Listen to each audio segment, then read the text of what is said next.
what are you doing playing cricket? And it's a fascinating game. And anybody who loves baseball, generally I've found baseball lovers are all about the minutiae.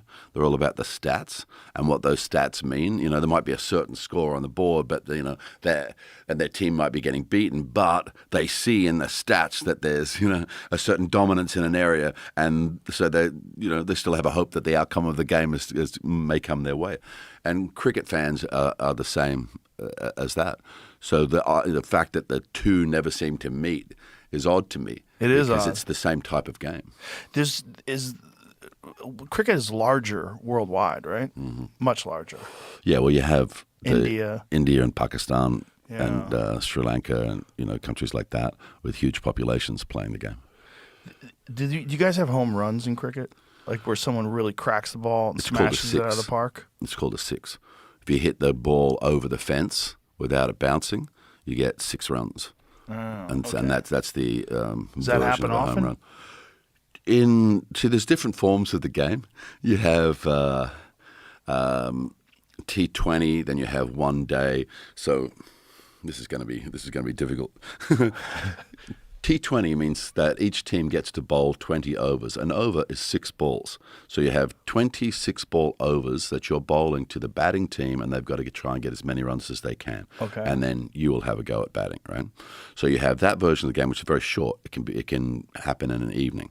Then you have a 1 day game, which maybe starts in the afternoon, finishes by 8 or 9 at night. But then you have the test match. And this is what I grew up with. It's sort of been dialed down a little bit now because they brought in shorter forms of the game. But the test match is between 2 countries, and it's played over 5 days. And the idea is that both teams have to bat and bowl twice. And the result will be whatever it is at the end of 5 days. 5 days? 5 days, man. 5 full days. And they start, and then they have morning tea, and then they have another break. They have lunch, and then they have afternoon tea. And if it's really hot, every now and then somebody will walk out and give them drinks.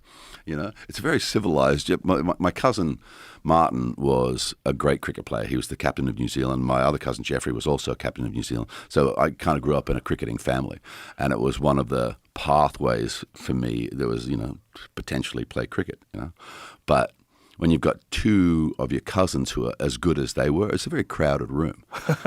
So how am I going to make any kind of statement here when one of them, Martin, at his peak, he was called by Sports Illustrated, I believe, the Michael Jordan of world cricket.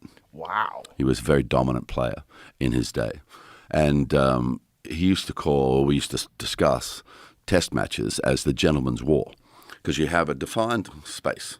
You have X amount of players, and you've got to stop that little ball in this gigantic 180-meter by 120-meter oval. You've got to stop that little red ball from going between the players and therefore, preventing the batsman from scoring runs. But that 5-day game, the way that it ebbs and flows, once you're into it, it's the only way you want to watch cricket. Because it's like, at one moment, your team can be just so far ahead, you're like, and then it'll turn on a dime. And day 2, things get really dark for your team. Day 3, you got an edge back again. Day 4, it's fantastic, man. And as a kid, I used to go and attend every day of a 5-day game. Yeah, it was crazy. Yeah, there's nothing like that here. No. I mean, it really requires. Just like look at the 5-day game. It's like 5 news cycles, right? Yeah. We're not really set up for that sort of patience and. How's it broadcast? Persistence. Is it streamed? Television. Yeah. Yeah. I mean, there's cables and companies and stuff have got involved now, but it used to be national network. And when cricket season was on, I mean, back in the day, people would come from overseas and into Australia in the summer and ask the question: is there anything else on television except sport? Is it so? When you're do they take commercial breaks? Yep. Okay, they do. So that's the problem with soccer, right? Soccer in America, the reason why it's very hard to sell is not just that a lot of people don't play it, right? But it says there's no commercial breaks. Right. They just keep going. You have a huge number of people who play association football, soccer in this country. Oh, for sure. Listen, Hundreds they have of thousands, a professional team here. Yeah, I've been to great. the game, Yeah. but it's nowhere near the involvement that football has. No, American football. American football Right. in this country. Yeah, No, for not sure. even close. Yeah. Well, Or see, all of our sports that we like in Australia, apart from cricket, tend to be quite compact, 80-minute game, 90-minute game, 10-minute halftime, and it's part of your day. It's not your whole day. Right. It's like we'll go to a football game and then we'll go and have dinner or go and do something else.